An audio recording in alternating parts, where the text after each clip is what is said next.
tous, bienvenue dans Chine France le journal, votre émission quotidienne d'information sur la Chine en français sur Mandarin TV.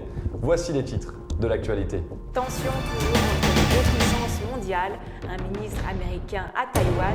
La Chine réplique avec des exercices militaires. Technologie, le géant chinois du commerce électronique Alibaba a dévoilé un robot logistique autonome pour livrer les commandes. Dans un contexte de répression réglementaire, Relx, la plus grande marque de cigarettes électroniques chinoise, va étudier les effets du vapotage sur la santé. Découverte en Chine de 2 animaux d'une nouvelle espèce endormie depuis des millions d'années. À la fin de ce journal, rencontre avec une jeune Française passionnée par la culture traditionnelle chinoise. Le sous-secrétaire d'État américain à la croissance, à l'énergie et à l'environnement s'est rendu jeudi à Taïwan, ce qui a provoqué de vives protestations de la part du gouvernement chinois. L'armée populaire de libération a mené un exercice de combat près du détroit de Taïwan. La Chine a annoncé vendredi avoir lancé des exercices militaires à proximité de Taïwan en réponse à l'arrivée la veille d'un ministre américain sur l'île. Un exercice de combat en situation directe près du détroit de Taïwan, a annoncé le colonel Ren Guoguang, porte-parole du ministère de la Défense nationale. Il a précisé que l'exercice est une action justifiée et nécessaire qui cible la situation actuelle dans la région pour sauvegarder la souveraineté nationale et l'intégrité territoriale. L'armée chinoise réalise souvent des manœuvres militaires, mais elle souligne en général qu'elle ne vise aucun pays ou territoire. La désignation cette fois-ci d'une cible constitue un message de fermeté. Le colonel chinois a dénoncé la volonté américaine de jouer la carte de Taïwan pour contenir la Chine et celle des autorités taïwanaises de compter sur l'aide des étrangers. Il a martelé que la Chine ne tolérera aucune ingérence étrangère. Les États-Unis ont récemment intensifié leur collusion avec le Parti progressiste démocratique pro-sécession de Taïwan et ont continué à susciter de nouveaux troubles dans la région, a souligné le colonel Ren, ajoutant que Taïwan est une partie inséparable de la Chine et la question de Taïwan est une affaire purement intérieure de la Chine. Nous ne pouvons pas permettre aux puissances étrangères d'intervenir. Que ce soit les États-Unis qui utilisent l'île pour faire pression sur la Chine ou que les sécessionnistes de Taïwan qui invitent les puissances étrangères à servir leur programme, ces actions sont de simples illusions et sont vouées à l'échec. Le colonel chinois avertit que ceux qui jouent avec le feu ne feront que se brûler eux-mêmes. Il a conclu en disant que l'armée chinoise a la volonté, la confiance et la capacité de contrecarrer toute ingérence étrangère et les efforts sécessionnistes de Taïwan et préservera résolument la souveraineté nationale et l'intégrité territoriale. Le géant chinois du commerce électronique Alibaba a dévoilé un robot logistique autonome. L'automate sera utilisé par la filiale logistique Cainiao pour tenter de répondre aux exigences logistiques associées au dernier kilomètre de toute livraison. Le géant chinois du e-commerce, Alibaba, a dévoilé un robot logistique autonome qui sera utilisé par sa filiale logistique Cainiao pour tenter de répondre aux exigences logistiques des derniers kilomètres de livraison. Dans un communiqué publié jeudi, Alibaba présente les caractéristiques du robot nommé Xiaomanlu qui signifie « petit âne bourreau de travail » en chinois. Il est capable de planifier les itinéraires de livraison dans les zones surpeuplées, d'identifier les obstacles, de prédire les mouvements des piétons et de fonctionner avec un signal GPS faible, voire nul, grâce à l'adoption de la technologie d'apprentissage en profondeur, positionnement haute définition et informatique hétérogène.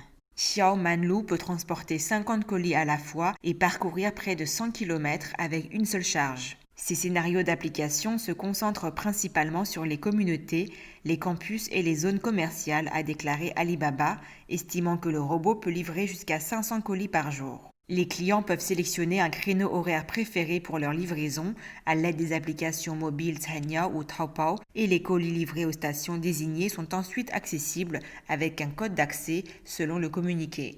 Ces dernières années, les entreprises chinoises de livraison de produits alimentaires ont commencé à tester les livraisons robotisées afin de réduire les coûts et d'améliorer l'efficacité.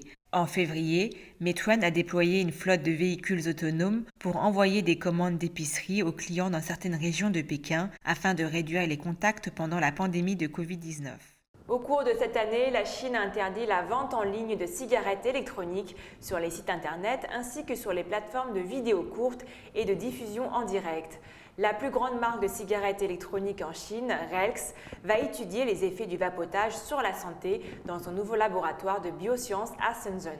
Les cigarettes électroniques sont-elles une alternative sûre au tabagisme? L'Organisation mondiale de la santé dit non, mais la plus grande marque de cigarettes électroniques de Chine, Relx Technology, pense que davantage de recherches pourraient prouver le contraire. Wen Yelong, cofondateur de Relx, déclare que les cigarettes électroniques sont parfois considérées avec suspicion parce que nous avons des connaissances incomplètes. La société a dévoilé jeudi un nouveau laboratoire de biosciences pour étudier les effets du vapotage sur la santé. Le laboratoire de Shenzhen étudiera les impacts comportementaux à court et à long terme des cigarettes électroniques par rapport aux cigarettes traditionnelles à l'aide de modèles imprimés en 3D de poumons humains. Il examinera également l'impact des produits Relx sur le système cardiovasculaire, respiratoire et nerveux des animaux en les testant sur des souris. Wen a déclaré que la mission du laboratoire de biosciences Relx est d'explorer l'inconnu. Nous voulons collecter des preuves grâce à une approche scientifique et nous efforçons de prouver le potentiel des cigarettes électroniques pour être moins nocives et ce, faisant offrir aux utilisateurs la possibilité de choisir une alternative. En novembre dernier, le monopole d'État du tabac, China Tobacco, et le régulateur du tabac du pays qui le supervise ont annoncé une interdiction de la vente en ligne des cigarettes électroniques dans le pays. L'avis exigeait des plateformes de commerce électronique et des vendeurs en ligne individuels non seulement suspendus des ventes en ligne, mais également de retirer toute publicité en ligne pour les produits afin de renforcer la protection de la santé physique et mentale des mineurs. Le 14 juillet, les régulateurs ont également étendu l'interdiction aux plateformes de vidéos courtes et de diffusion en direct. Cette décision intervient après les récentes répressions réglementaires sur la vente de cigarettes électroniques en ligne en Chine, qui est le plus grand marché mondial pour les fumeurs avec 300 millions de fumeurs, soit près d'un tiers du total mondial.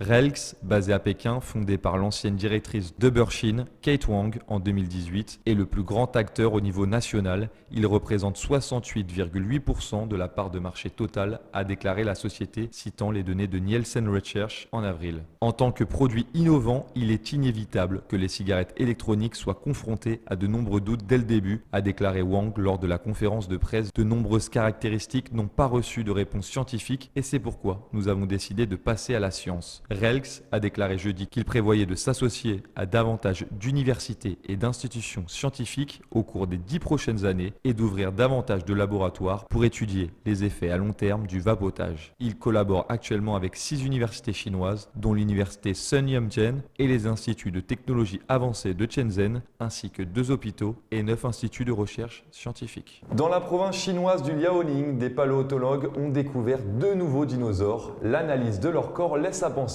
qu'ils ont été enterrés vivants alors qu'ils dormaient paisiblement. Il y a environ 125 millions d'années, 2 petits dinosaures dans leur terrier se sont retrouvés soudainement piégés par les débris d'une éruption volcanique ou par une coulée de boue particulièrement violente. Leurs corps fossilisés longs de près d'1 mètre de long, protégés des éléments et des charognards, ont été retrouvés il y a quelques semaines par des agriculteurs dans les Li Luqiatun de la formation de Yishen. Cette région de la province chinoise est notamment célèbre pour ses fossiles de dinosaures souvent très bien conservés. Ces 2 dinosaures représentent une toute nouvelle espèce. Les paléontologues viennent de la nommer Changmianya Liaoningensis, ce qui signifie dormeur éternel du Liaoning en chinois. D'après les analyses, la nouvelle espèce était un ornithopode connu depuis des années du Jurassique, il y a 200 millions d'années, jusqu'à la fin du Crétacé, il y a 65 millions d'années. Ces animaux comptent parmi les lignées de dinosaures qui eurent le plus grand et le plus long succès évolutif. À en juger par ses puissantes pattes arrière et sa longue queue raide, les paléontologues pensent que ce bipède était un coureur rapide. En outre, certaines caractéristiques de son squelette laissent également à penser que ces petits dinosaures pouvaient creuser des terriers, tout comme les lapins le font aujourd'hui. Sommes-nous seuls dans l'univers? Selon un sondage, les Chinois sont nombreux à croire en l'existence des extraterrestres. La Chine a même ses propres programmes de recherche de vie extraterrestre et ses communautés de fans d'ufologie.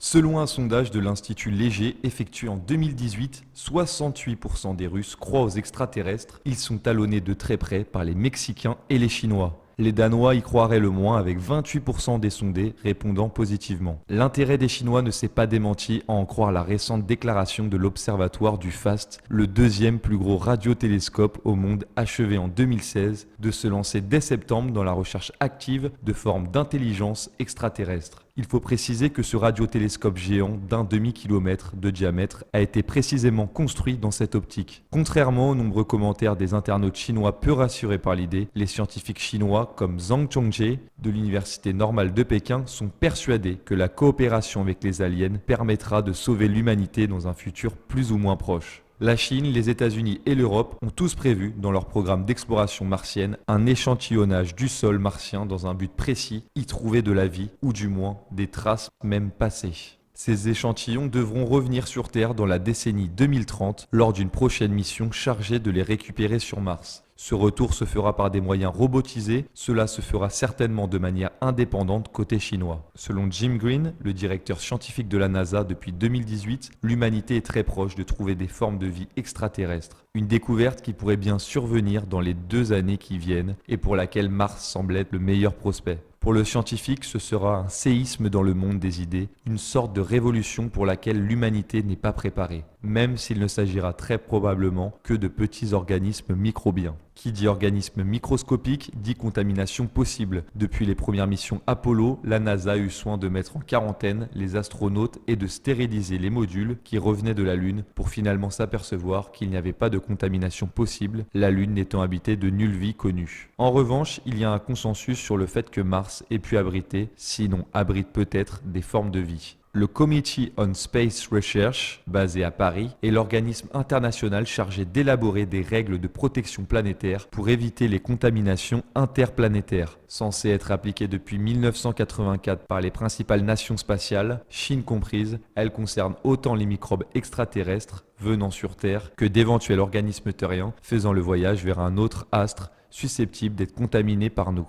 Le hic, c'est que l'organisation est non gouvernementale et n'a ni les armes ni les balles pour faire appliquer ces choses. Les agences spatiales demeurent donc elles-mêmes responsables de la mise en œuvre des règles de protection et forcées de constater que toutes ne sont pas transparentes sur leurs procédures de protection, en espérant que les leçons de la Covid-19 auront été retenues d'ici 2030 pour éviter qu'une pandémie martienne ne nous terrasse. Si vous avez faim, ce qui arrive à vous donner envie, un pain fourré de viande ou de volaille avec du piment et du bouillon, je veux bien sûr parler du célèbre lo tiamo, littéralement la viande insérée dans du pain, une spécialité originaire de la province du Jiangxi. Bon appétit! Le lo tiamo est le plus vieux sandwich ou hamburger du monde. Son pain remonte à la dynastie Qin et la viande à la dynastie Zhou. Le lo tiamo, également appelé lazi lo tiamo, est une sorte de petit sandwich constitué d'un petit pain rond fourré de viande, généralement mélangé à du poivron ou piment vert, typique de la cuisine du Shanxi, dans le nord-ouest de la Chine. Le doner kebab turc est parfois appelé en Chine le lo tiamo de Turquie. Le lo tiamo est le hamburger le plus connu et le plus populaire. Le principe est de faire d'abord mijoter de la viande de porc, puis couper cette viande en petits morceaux et d'en garnir le pain. Le bouillon de cuisson du mouton est ensuite versé sur la viande. Il est possible d'ajouter des poivrons. Appelé aussi kebab chinois, cette viande est cuite pendant des heures dans une soupe contenant plus de 20 épices et assaisonnements. Il existe des variations. Dans les zones musulmanes de Xi'an, la viande est généralement du bœuf, assaisonné de cumin et de poivre, et dans la province du Gansu, c'est souvent de l'agneau. Le pain authentique avec lequel est fait le lo tiamo est fabriqué à partir d'une pâte de farine de blé avec de la levure qui est ensuite cuite dans un four en argile. Mais de nos jours, dans de nombreuses régions de Chine, il est fait dans une poêle, donnant un goût différent du pain original cuit au four d'argile. Nous vous faisons à présent découvrir les salons de Pauline, organisés par une jeune étudiante française en échange à Beijing. Ces rendez-vous culturels en petit comité se tiennent chaque mois pour initier les participants à un art de la culture traditionnelle chinoise. Pauline nous fait découvrir le guzheng, un instrument à cordes millénaire qu'elle étudie auprès de Zhang Xing.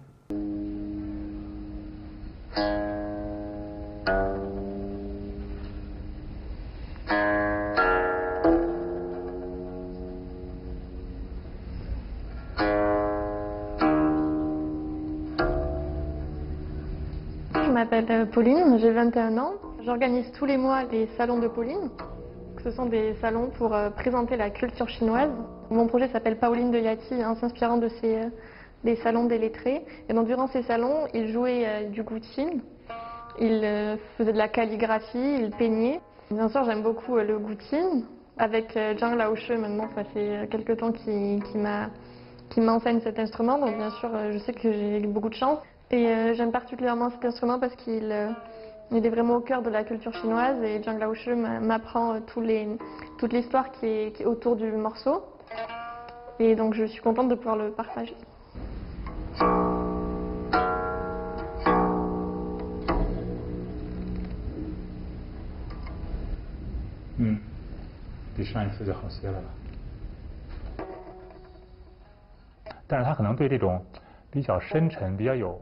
Le guqin a un son très bas, très subtil, parce que ses cordes sont en soie. C'est pour ça que les anciens l'utilisaient comme un outil d'introspection. Pauline, ça fait 15 ans qu'elle joue de la clarinette, dont l'énergie est proche de celle du guqin. Lorsqu'elle m'a entendu jouer, elle a tout de suite voulu que je lui apprenne.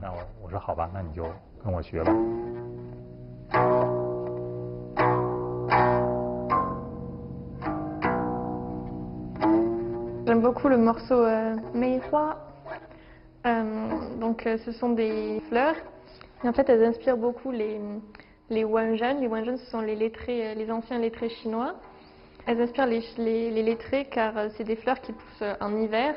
Et malgré l'hiver rude, le froid, la neige, elles sont des fleurs magnifiques et qui n'attendent pas le printemps pour éclore.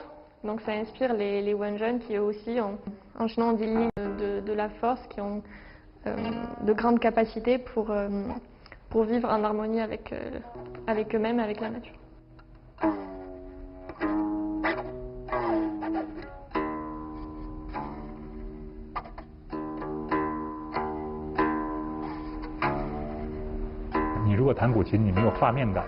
Contrairement aux partitions de musique occidentale, les partitions de guqin n'imposent pas de rythme, seulement des notes.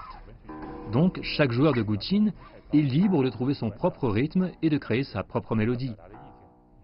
Cette liberté est un aspect fondamental de la culture artistique chinoise. Cela rend toute interprétation très personnelle, car elle révèle le paysage intérieur de l'interprète.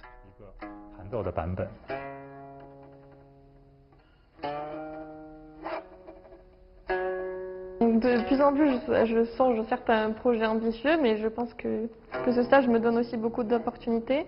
À terme, après être diplômée, à créer un centre culturel dédié à la culture chinoise en France.